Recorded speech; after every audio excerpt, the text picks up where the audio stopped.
आज coaching classes के इस ऑनलाइन और डिजिटल प्लेटफॉर्म पे आप सभी दोस्तों का हार्दिक अभिनंदन व स्वागत है।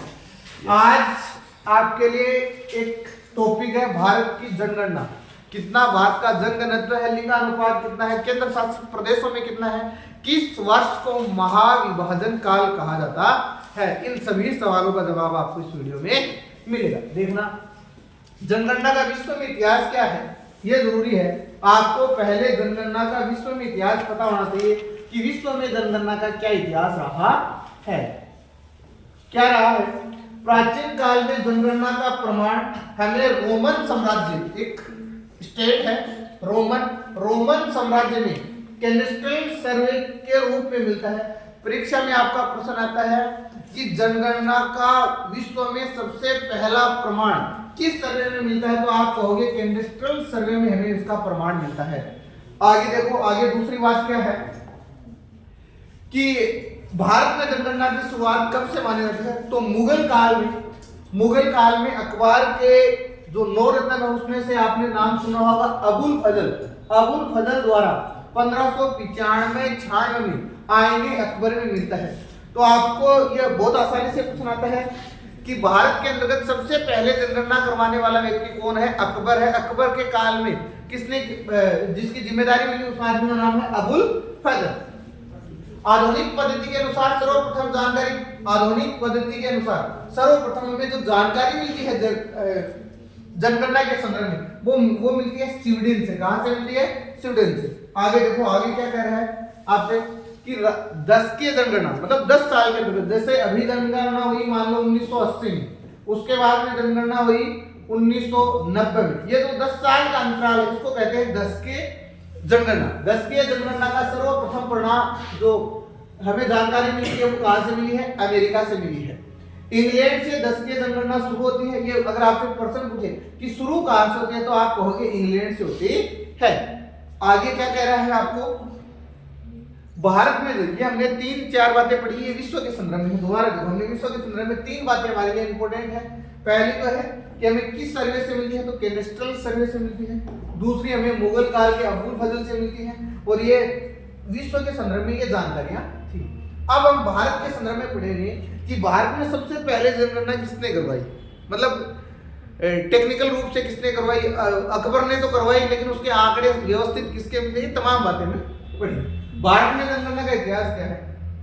इंग्लैंड की जनगणना को निरंतर जारी रखते हुए जेम्स प्रिस्टप नाम के द्वारा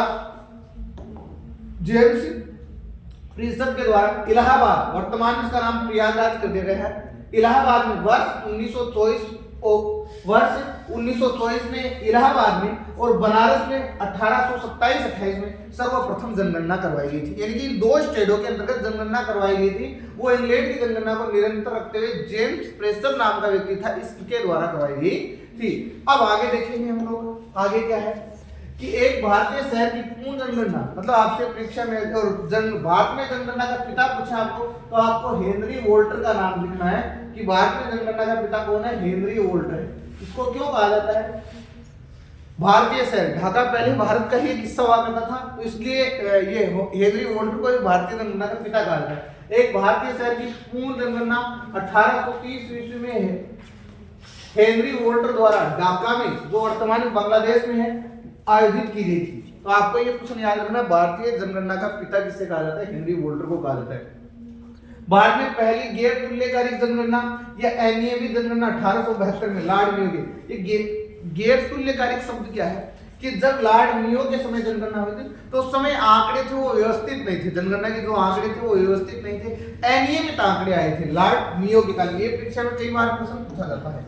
उसके बाद में है कि भारत में पहली बार तुल्यकारी या नियमित जनगणना करवाई गई थी, वो करवाई गई थी लॉर्ड रेपन के द्वारा। और ये लॉर्ड रेपन वही रेपन है जिसको स्थानीय स्वशासन का पिता या क्या कहा जाता है?